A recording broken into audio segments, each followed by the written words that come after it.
¿Qué tal? Muy buenas tardes. Vamos a empezar con el hilo de Ariadna. El programa que... Pará. ¿No te acordás, Sebastián? Perdón, buenas tardes. No hay hilo de Ariadna hoy. ¿No te acordás que no se grabó el programa? Ah, ¿Qué tal? Buenas tardes, perdón.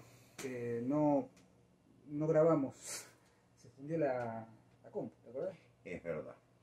Había grabado mi capítulo de número 21 con el hilo de Ariadna y ahora, bueno... Hoy es jueves, estamos los dos juntos, no es porque hagamos el hilo de Ariadna. Vamos a tomarnos un recreo, ¿sí? Pero no cualquier recreo. Yo creo que este va a ser un recreo polémico. ¿Sí? Perdónennos, los seguidores de la mitología. Vamos a tomarnos un pequeño recreo. Seguimos igual, ¿eh? Versión extendida de la última página, ¿te parece? Bueno, vamos con para gusto. allá. Con gusto. Esperamos comentarios. Adiós, gracias.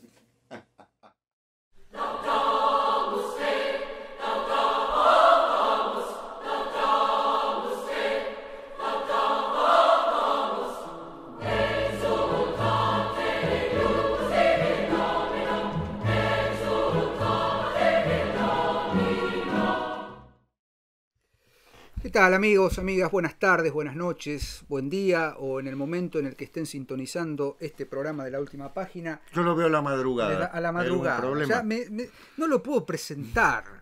No puede pisarme la presentación. Vamos a empezar de nuevo. No, mentira.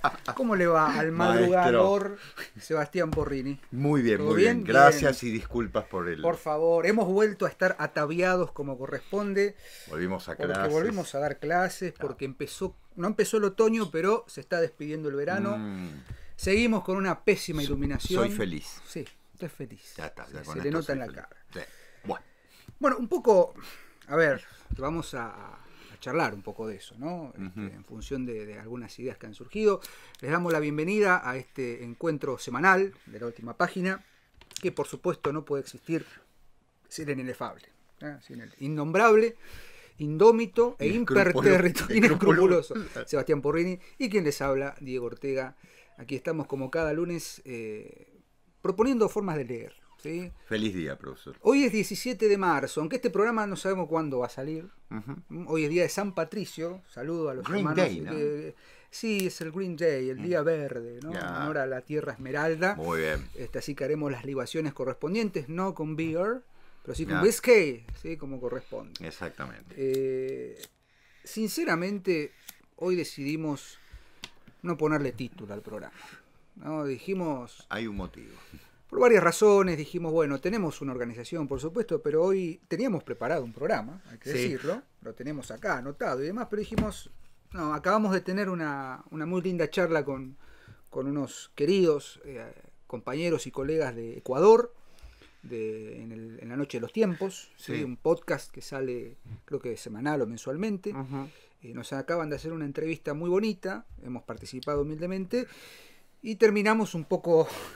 enardecidos con la temática. Sí, entonces dijimos, bueno, dejemos el programa que tenemos preparado, que por otra parte tiene algún tipo de interés, vamos a dejar para otro momento. Y merced a una propuesta de Sebastián me dijo, ¿por qué no seguimos en vena y que salga lo que salga? Como si fuera un vivo en Instagram, pero con todos los atavíos de YouTube. Y vos, Sebastián, decías recién algo que me llama la atención. Volvimos a clases. Sí. Yo estoy feliz. No, por el tiempo. Bueno, por el tiempo, perdón, pero pensé que estaba feliz por volver a clase. Bueno, empecemos de nuevo. Pero quiero retomar. Volviendo a clase en a ver, vamos a aclarar, digo, en estas circunstancias. En estas circunstancias. No puede ser peor. Yo creo que estas circunstancias responden a uno de los principios contra los cuales vamos a ir en contra desde que inició la última página hasta que llegue a un momento de cenit, ¿no? Que la última página sea plenipotenciaria y domine los canales públicos, que tengamos 1 millón de suscriptores. ¿Qué vuelve, ¿sí? Francisco José?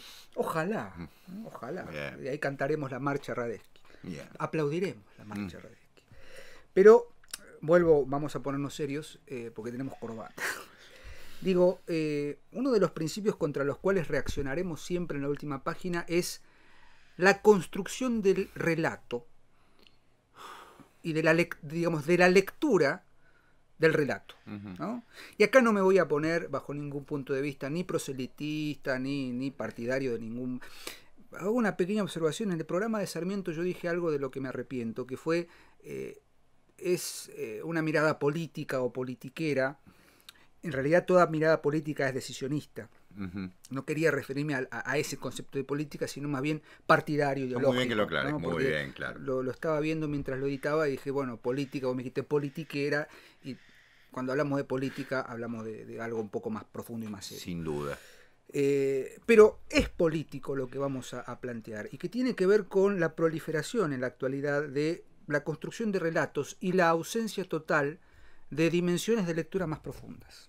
Un poco lo que hablábamos recién en la entrevista con los muchachos de... Con Ricardo. Fundamentalmente. Y creo que Claudia, de La Noche de los Tiempos, es que justamente el tema era la construcción del horror, el horror en relación con los ritos de iniciación, Lovecraft, algo que ya hemos comentado aquí, pero salió algo muy interesante hacia el final, que vos lo decías muy claramente. A partir de la construcción del relato, y cuando hablamos de relato hablamos justamente de una puesta en escena de cartón pintado, en la que se nos vende un mundo del arte, de la cultura, del intelecto o de la intelectualidad, que está sostenido en una utopía, en construcciones falaces, mendaces, ¿no? Es que utopía es falacia. La utopía es una mendacidad absoluta, una falacia. Y vos fíjate, Seba, que y va también para el público, qué difícil que es luchar en contra de esas construcciones que se han instaurado como pilares, ¿sí? Y que se constituyen fundamentalmente como verdades absolutas, sí. ¿no? Hoy todo es la cultura de lo inmediato, sí. La cultura del instante, la cultura de la historia y la cultura de la noticia inmediata como marca de agenda. Esto llevado, por supuesto, al nivel sociocultural o al nivel más que nada cultural, empieza a convertirse en algo nocivo. Entonces empieza a proliferar la literatura ad hoc, la literatura coyuntural. Ahí vamos. Y es ahí donde tenemos que empezar a meter la cuña para encontrar y recuperar la literatura como totalidad, no como algo momentáneo. Exacto. Un poco, si querés podemos charlar sobre esa... Sí, yo... sobre ese disparador. Digo, no tenemos guión en este programa. Muy buen disparador. Lo veníamos conversando, ¿no? En la entrevista con Ricardo. Es bueno lo que decís, Diego, porque eso me lleva a la literatura actual. Sí. Y perdón, interrumpo a Sebastián un minuto.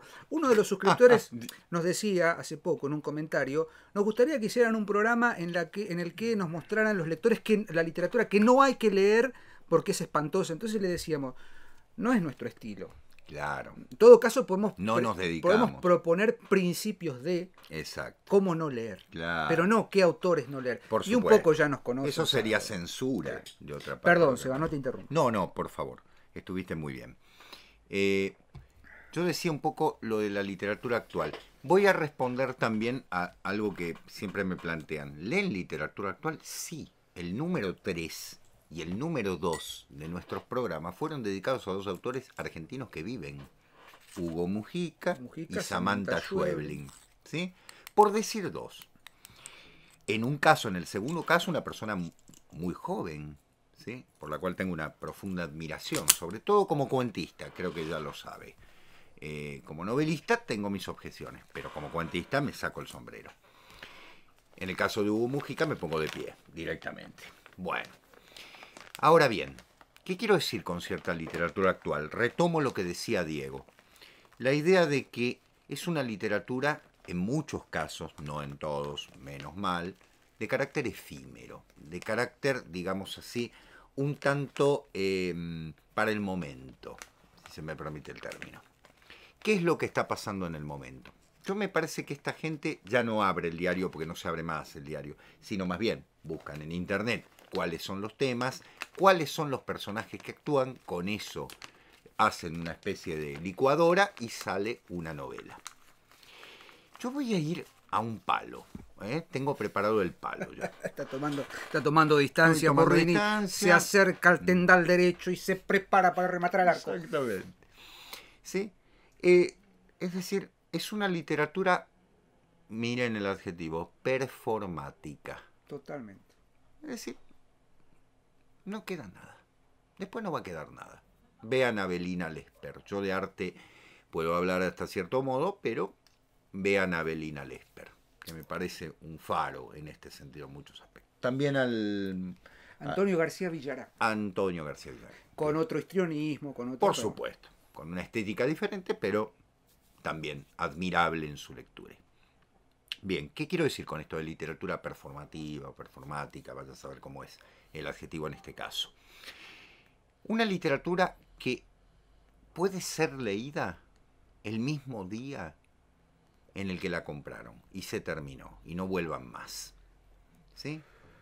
Una literatura en la que lo que está pasando en el momento, que ya sabemos que es efímero, contingente absolutamente, sin ningún simbolismo ni trascendencia ni nada, saquen todo lo que decimos siempre, toma como personajes, toma como acciones, toma como tramas a hechos que no tienen ninguna importancia en la historia de la humanidad. Así lo digo directamente, ¿sí? Si ustedes no quieren leer ciertas cosas, bueno, lean las contratapas y se van a dar cuenta. Y hay un género de personas que se ha dedicado a esa literatura, los periodistas. Porque ser escritor no es una, digamos así, no se estudia, ¿sí? No hay un título. Me recibí de escritor, no voy a... Hay escuela de escritura, bueno, yo ya he hablado contra todo eso en algún momento, Diego también. Pero hay gente que está todo el día ante una máquina, tiene que mandar un artículo todos los días a un medio, acá, allá, ¿no? Son corresponsales, qué sé yo. Retoman todo eso, lo meten en una licuadora, como decíamos, y sacan una novela, un libro de cuentos, artículos que han publicado en diarios y los convierten en un libro. Bodoques. Sí, bodoques en algunos casos. Lo digo por envidia, no, mi querida gente. Directamente yo he escrito toda mi vida, pero valga decir que tengo la suficiente vergüenza como para decir, hay cosas que jamás en mi vida se me ocurriría dar a conocer. ¿Qué quiero decir? Que son reflexiones de momento. En algún momento yo escribí un libro que no voy a publicar, que se llama Momento de Catarsis o viceversa. O sea, momento de catarsis o catarsis de momento. Yo entiendo que les preocupe semejante cosa. Es para una nota, para un diario, pero no para convertir en un libro. Hay demasiados bosques talados en el mundo para convertirlos en pasta de papel, como para que los convirtamos en libros. ¿Sí? Sí, sí. ¿Qué quiero decir? Que no hay allí arte. No lo hay. Me atrevo a decirlo acá, así a rajatabla. Hoy es un día de... Me saqué directamente toda diplomacia. No existe arte en ese caso, porque no existe trascendencia. Para mí es muy fácil definir el arte. Es claramente lo que me despierta a través de sus símbolos un hecho trascendente. Lo encuentro en la Eneida, en la Divina Comedia, en las obras de Shakespeare, en el Fausto de Goethe, estoy nombrando, ¿sí? Bueno, en el Ulises de Joyce, en Busca del tiempo perdido de Proust, en Al este del Edén, en El Rey de los Alisos, lo encuentro en la obra de Borges, en muchos cuentos de Cortázar, en la mayoría de los autores, autoras, escritores que hemos citado aquí en la última totalmente, página, en Rulfo, y en los que vendrán, exactamente, en los temas que vendrán también. Lo encuentro también en mucha de la literatura de terror, en la literatura fantástica, en la literatura policial, en San Edgardo Allan Poe, ¿sí? Claro, en San Carlos Baudelaire, los castellanizo para que nos entendamos, en San Arturo Rimbaud y, bueno, por supuesto, en el santísimo Conde de Lautréamont, sí, que va a parecer una locura, pero ya habrán visto nuestro programa, claro. Calculo que lo habrán visto. Exactamente, todavía no lo hemos subido en este momento, pero... ¿Qué quiero decir? Que en este sentido, la literatura que se hace de manera contingente es contingente. ¿Sí? Es decir, lo que se establece leyendo lo que sale en los periódicos, y ustedes me dirán, bueno, pero a sangre fría de Truman, sí, bueno, una vez. ¿Sí? Puedo decir también Operación Masacre de Rodolfo Walsh, otra vez. Grandes obras que tomaron un hecho contingente. Pero eso no quiere decir que la contingencia cotidiana ¿no? nos lleve a una literatura en ese sentido. Sobre todo elaborada por gente, personas, me encanta decir personas, no gente. Gente me parece un cúmulo, ¿no? El título de una revista. Sí, exactamente. Que tienen la particularidad de estar todo el santo día bregando de un lado o de otro a favor o en contra de determinados intereses económicos disueltos en ideologías. Así de simple. Entonces, la literatura que hacen es una literatura que esconde todo eso. Eso no es arte. Como no es arte, esas performances que son basura, en las que yo mismo tiro 4 bolsas y digo, sí, ecología contra ecología, le pongo al título. Y toda la gente se para y saca fotos y me dan premios y intento venderla, la vendo y el tipo me dice que me llevo las bolsas. No, yo le doy derecho a que usted lo monte en su casa. Una patraña. ¿Sí? Eso también está pasando con la literatura. Porque las novelas, me fui de mambo, Diego, discúlpame. Siga. Perdón, pero la literatura, y acá te doy el pie, porque me parece que... Decime una cosa, si vos escribís un texto, me lo traes a mí, que soy el editor, o que soy tu representante, y te digo, Diego, está muy buena tu historia, tiene 152 páginas, ¿podés elevarla a 300? Vos vas a tu casa y ¿qué haces? Inflación. Sí. ¿Ah? Inflación, o sea, lleno con basura, ¿no es cierto? Es lo que está pasando. Es que responde también a la tiranía del mercado. La poesía no vende. El cuento no vende, a no ser que sea una antología de 50 cuentos completos. Sí. O de una periodista cultural. O de una periodista cultural, ¿no? Que, bueno, magramente escribió alguna biografía, ha tratado de mitología, qué sé yo qué, en sus años mozos de periodismo, y de pronto enganchó el tren y se subió a un género. ¿Sí?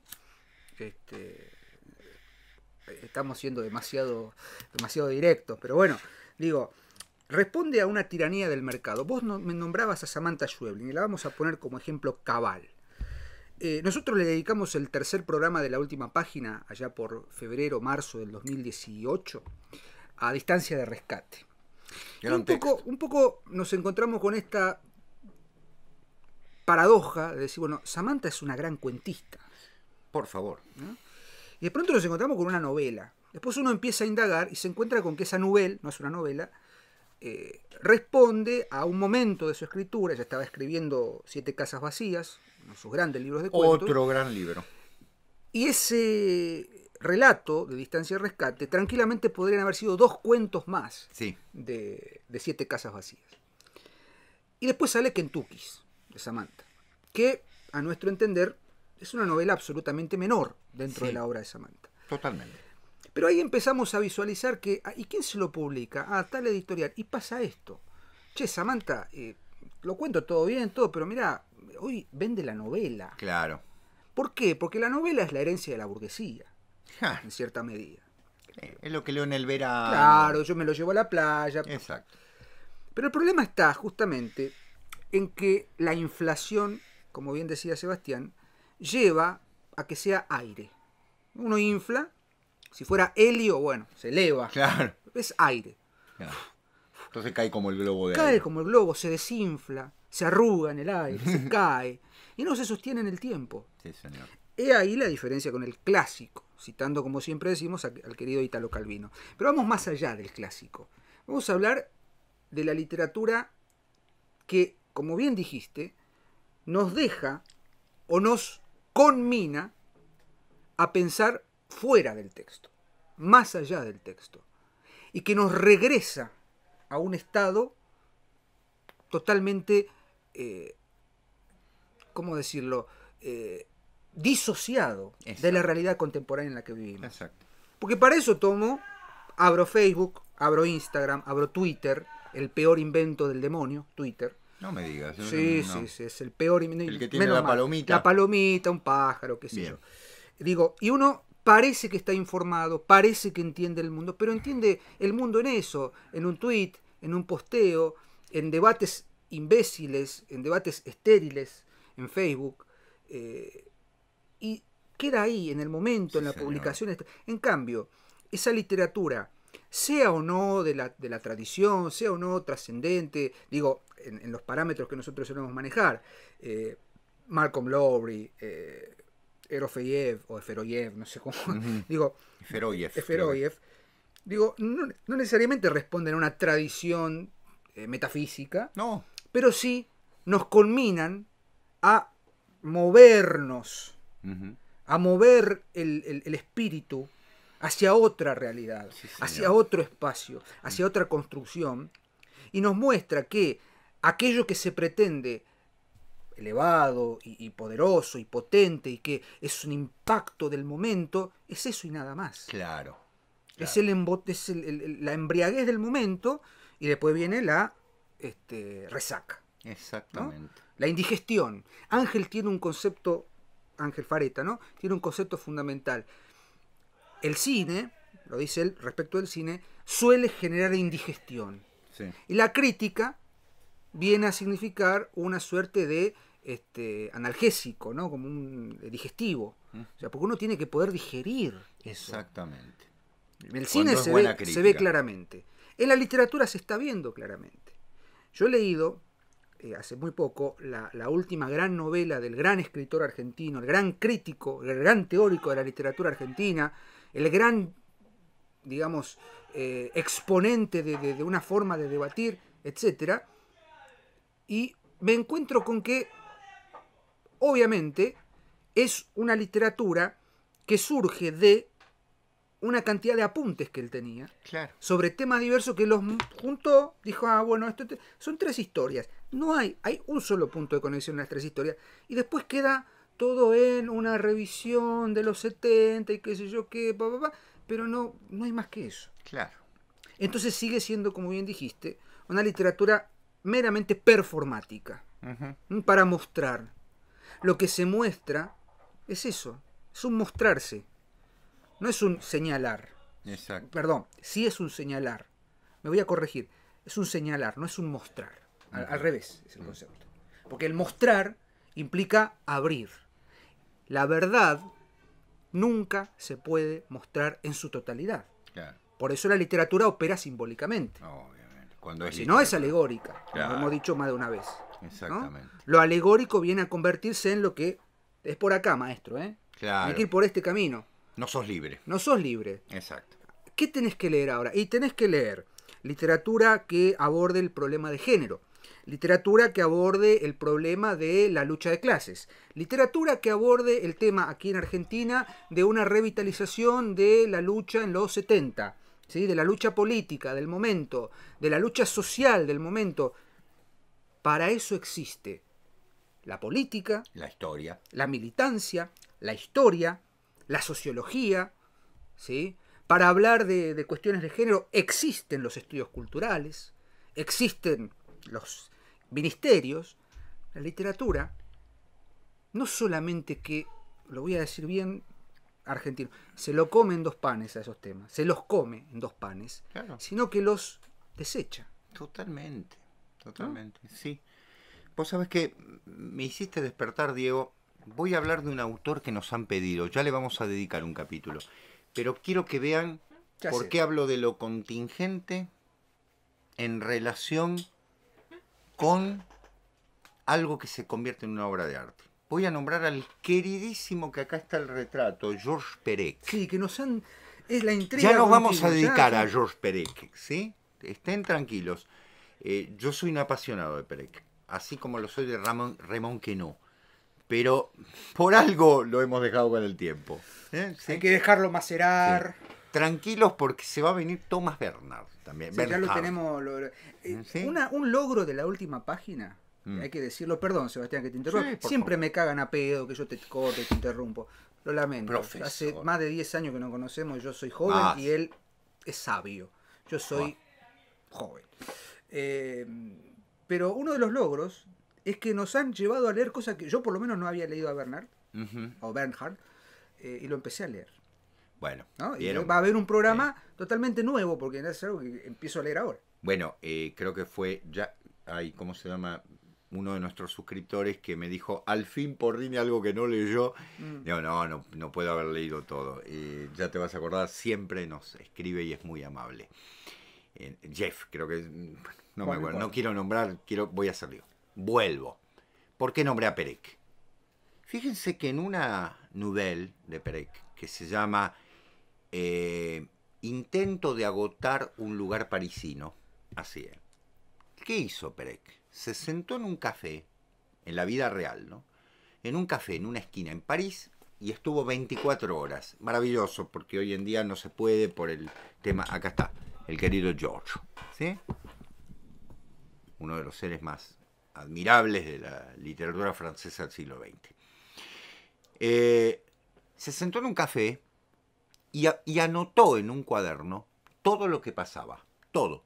Veía salir una mujer con un paraguas, qué sé yo, otro. Llovía, salía el sol. Vieron que París tiene un clima en algunos meses bastante complicado. Y si no lo saben, bueno, qué sé yo, no importa. ¿Sí? Y con eso escribió una nouvelle. Bien. O sea, hizo de lo contingente una obra de arte. Pero era Perec. Claro. No era yo.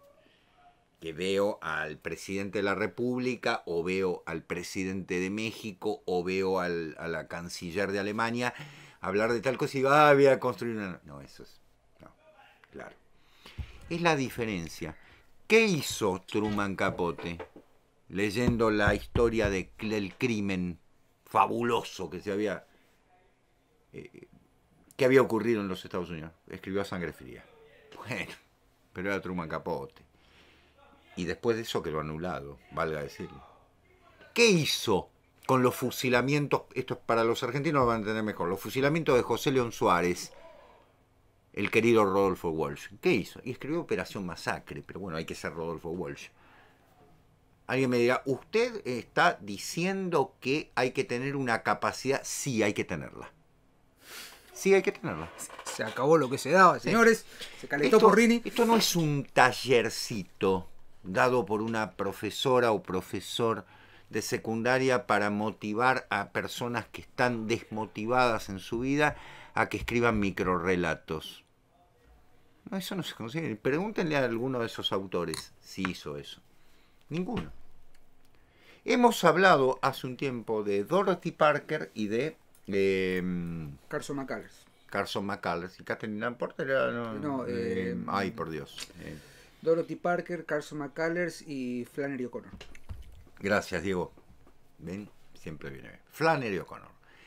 La enviaron a hacer un curso y salió. La enviaron a hacer un taller y salió. Gracias, Flannery O'Connor. Gracias por haberte ido.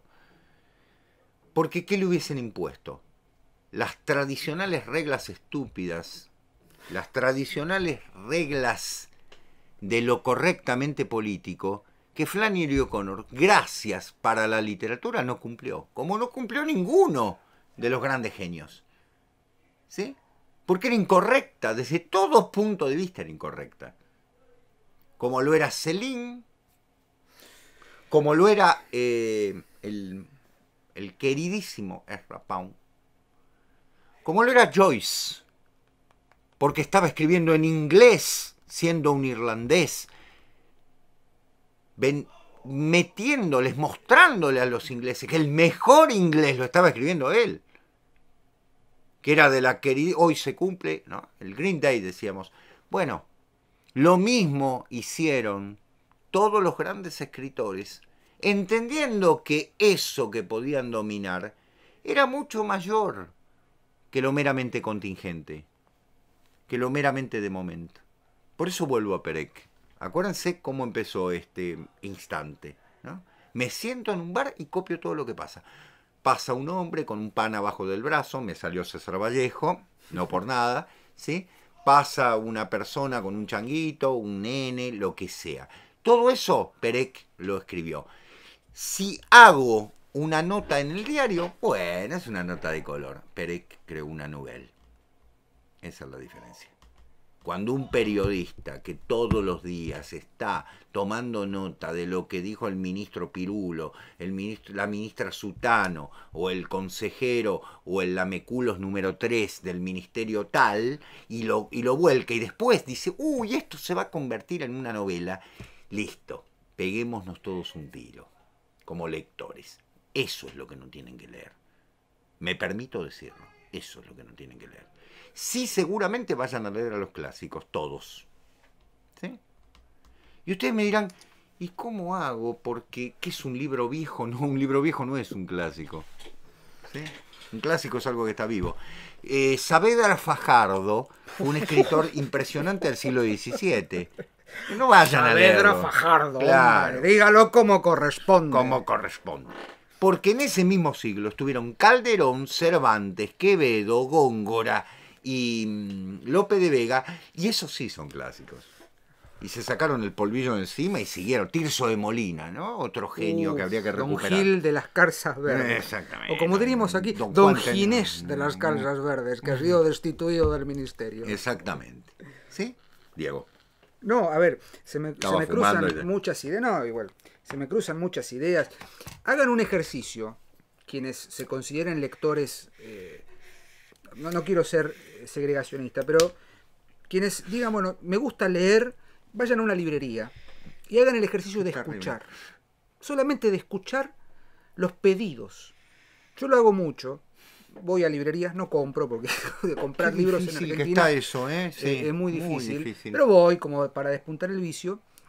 Librerías de todo tipo, librerías comerciales, librerías de viejo, todo. Bueno, la librería vieja un poco menos, pero en las librerías comerciales generalmente uno escucha mientras... ¿Tenés la última? ¿Tenés la última novela de fulana de tal? No, está agotada. Pero tengo otras de la fulana de tal. Bueno, ¿tenés la última biografía del político del momento que escribió su autobiografía mientras... Sí, acá está, sale 3.500 pesos. Ah, tomate, me lo llevo, pum. Y uno dice, y empieza a buscar. Yo, por ejemplo, he buscado libros que no se consiguen más, clásicos que no se consiguen más, por ejemplo. Usted pide también mucho. ¿Sabés lo que me costó recuperar El corazón de las tinieblas? De Conrad. ¿No? Exacto. Era imposible. Sí, Diego. No se consigue. Te lo creo porque yo el mío lo perdí. Y quise, cuando hicimos el programa, quise ir a buscarlo, no lo encontraba, fui y bueno. Dice, me dice, no. Conrad, uno dice, o está agotado porque se agotó y todo el mundo lea Conrad, o porque no se edita más. Claro, eso es lo más triste. Y si se edita, nuestra parte del día, los peligros de mear en la cama, lo que perdimos en el incendio y qué sé yo ¿no? Que son fórmulas. Y que, no, pero mi hermana es lesbiana del momento, ¿no? Claro. Un hippie en bicicleta, ¿no? Haciendo la revolución en motociclo. En camiseta, claro. Entonces, lo que pasa es esto. Volvemos al principio. Es la proliferación del relato. Claro. Yo te voy a relatar algo. El relato es in situ. ¿Me permitís un término? Desde el punto de vista ideológico, y estamos sueltos. Como la derecha no sabe escribir. No. Hace mucho tiempo que dejó de escribir porque tuvo grandes plumas, como las tiene la izquierda, ¿no? Porque sí, por la supuesto. Verdad, tiene grandes plumas. Entonces escriben cierto sector. Claro, ahí hay de todo. Y realmente, ¿no es cierto? Por uno bueno, ¿no? Que me saco el sombrero, que digo, qué maravilla, ¿no? Hay 10.000 malos. Yo les pediría, por favor, a los marxistas que lean a Marx. Porque Marx escribe muy bien, pero muy bien. ¿Cómo se nota cuando es Engels el que escribe? Engels es más esquemático, ¿sí? Marx tiene vuelo poético. Marx había leído a los grandes poetas. Quería ser poeta, sabían, ¿no? De hecho, sus frases, ¿no? Todo lo sólido se desvanece en el aire. Para mí me parece una de las grandes frases de la historia de la humanidad. Entonces digo, ¿qué es lo que hemos transmitido? Pues yo estoy esperando al gran escritor, en ese sentido, o al gran escritor del otro lado, ¿no? Al Drew La Rochelle, al escritor fascista que escriba realmente como corresponde. A Céline, a un Céline. Más allá de que no comparta su ideología, ni de izquierda ni de derecha. Sí, porque después nos dicen, no falta algún, y perdón, no voy a decir un insulto, pero nunca fue un pelo duro que nos ponga en la caja de comentarios. Y ustedes se dicen que no son nazis, pero leen a Céline, o se dicen que son tal cosa, que somos masones, que somos cristianos bolcheviques. Yo soy, uno dijo que era bolchevique, muchas gracias. Bolchevique. Otro me dijo que era nazi, muchas gracias. Bueno, ya debo tener una confusión increíble. Somos un crisol de ideología. Soy monárquico, ya lo dije. Pronto va a estar el retrato de Francisco José, lo mandé Yo soy paraguayo. A buscar. Perfecto. Usted, don Francisco Solano López. Francisco Solano López, muero de pie. ¿Sí? Lo han matado vilmente al mariscal Francisco Solano López. Al Caraiguazú. El Caraiguazú era Gaspar Rodríguez de Francia. Bueno, el Caray era el gran... casado con una irlandesa. ¿Quién pudiera? Bueno, ¿no? pero usted se casó con... Bueno, sí, bueno. Bien. Estamos muy particulares hoy. Yo para cerrar, ¿no? En este sentido, me parece estupendo recordar que la literatura, retomo lo que dice siempre Diego, se quita de encima el que lo polvo. Dice Calvino, en realidad. Lo dice Calvino, pero Diego lo recuerda siempre y me parece muy interesante. Toda esa morralla de los críticos que de alguna manera responden a intereses económicos, tristemente. Ustedes dirán, y con esto cierro, en serio, ¿no lees suplementos culturales? Sí. Leo 2, no voy a decir cuáles, porque son de Argentina y no vale la pena. Bueno, ni se los recomiendo. En los 2 suplementos que leo, me encuentro que el concepto de cultura es cualquier cosa. O sea, cualquier cosa. ¿Sí? Pueden hablar, por ejemplo, del problema inflacionario. ¿Sí? Así como realmente. A mí me parece que eso tendría que estar en economía. O un libro de política y ponerlo en la sección política directamente. ¿Qué sé yo? No sé. Me parece, ¿no?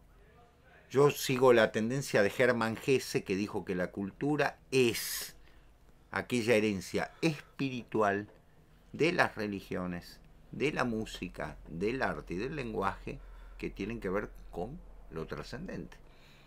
El arte del ocio, se los recomiendo. Gran libro de Hermann Hesse. Entonces me parece que lo demás poco importa. Por supuesto, en el arte está el ballet, la ópera, el teatro, el cine, muchos elementos, por supuesto el arte pictórico y demás, que son discutibles o no, porque en eso soy enormemente amplísimo. Bueno, valga decirlo. Pero un libro de política, no sé si forma parte de la cultura, discúlpenme. No sé, yo no le daría importancia, lo pondría en la sección cultura. Y en otro caso, el suplemento cultural de un diario que compro todos los fines de semana. Y encuentro a una persona que escribe un texto todos los fines de semana tan posmo, lo voy a decir directamente, que hace autorreferencia, porque se habla de sí mismo. Entonces yo me pregunto, ¿para quién? ¿Para quién? El onanismo cultural, porque es onanismo puro, acaba en sí mismo. Hagan la interpretación que quieran. El sexo es trascendente. Sí, el sexo es trascendente. Claro. El onanismo, onan, lean el Antiguo Testamento. Sí, lean el Antiguo Testamento, aunque sea como literatura. Y voy a cerrar yo, permitime, Sebastián, con un paradigma o con una premisa del jesuitismo, ¿no? Pues yo me he formado con los jesuitas. Yo no. Y agradezco esa formación. Sí. El discernimiento. Claro. Lean y lean. Sin límite. No por qué ni para qué. Lean porque tengo que buscar tal cosa para armar el programa de literatura que me piden que mezcle, que haga un proyecto interdisciplinario. el peor invento de la posmodernidad. Ay, por Dios. El proyecto interdisciplinario. Colegas de literatura, déjense de hinchar las pelotas con buscar literatura para asociarlo con la clase de química, para asociarlo con la clase de geografía. He escuchado y he visto proyectos interdisciplinarios en los que leen a Quiroga para hacer una semblanza de la región mesopotámica. Me dan ganas de cagarlos a trompadas a todos y cada uno de los colegas que me dicen, no, vamos a leer a Quiroga porque en Quiroga se encuentra el paisaje de Misiones y se puede relacionar con geografía. Váyanse a la mierda.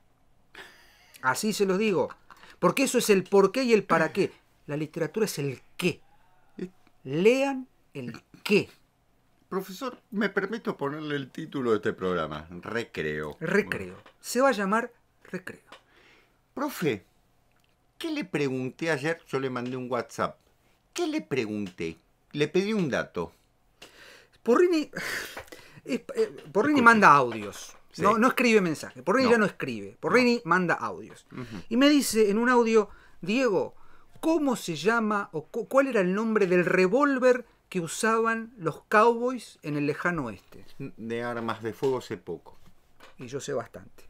Y Diego sabe. Entonces automáticamente le contesto Colt Peacemaker, calibre 45 38, o 45. en su principio 38. Muy bien. Y le mando una foto. Sí, señor. No tengo idea para qué. Bueno, eso lo necesitaba para un texto que estoy escribiendo. En algún momento he pensado en que realmente es necesario un pacificador, sí. Peacemaker, ¿no? Exactamente, qué bueno. Sí, Peacemaker. Peacemaker, que fue la pistola oficial del ejército de Estados Unidos. Ay, profesor, hay que hacer un programa. Hay que hacer a ver, digo, las armas, perdón, no queremos hacer las armas en la literatura. Las armas en la literatura y las armas como elemento de cambio en la literatura. Colada y tizona. Balmung, las lanzas, las pistolas de duelo, sí, las señor. espadas de duelo, sí. El duelo de Conrad. Las pistolas con las que se dispara Werther, claro, ¿no? Que son sí, pedernales, el pasar del pedernal a la pólvora. Exactamente. La movilización total de Ernest Junger está centrada, grosso modo, en la carrera armamentística. Julio Cortázar termina uno de sus cuentos diciendo que rompe la lamparita del lugar y dice Balmung. Es la espada de Sigfrido, pero bueno. ¿Será demasiado? Esta miscelánea, silva y variada, esta silva, como dice Borges, esta silva miscelánea ha intentado ser un pequeño recreo en la última página, porque sí, no hay por qué. Porque sí. Totalmente. Ni hay para qué, que es lo peor. A mí las finalidades no me gustan. Sí nos interesan las causas profundas, no los causismos. Exactamente. Gracias por estar ahí, gracias por la paciencia. Hoy fue un programa corto, a lo que venimos acostumbrados, pero queríamos despuntar un poco el vicio, porque este es nuestro canal, y porque queremos, y porque los queremos. Desuscríbanse si quieren. No importa. Suscríbanse si quieren. Compartan el video. Aporten en Patreon, porque nos dan. Es verdad. Si quieren también. Gracias por estar ahí. Nos vemos el jueves en el Héroe de Ariadna. Y con vos, Sebastián, el próximo lunes en una nueva emisión ya más formal de la última página. Con un autor, claro. Adiós. Adiós, gracias.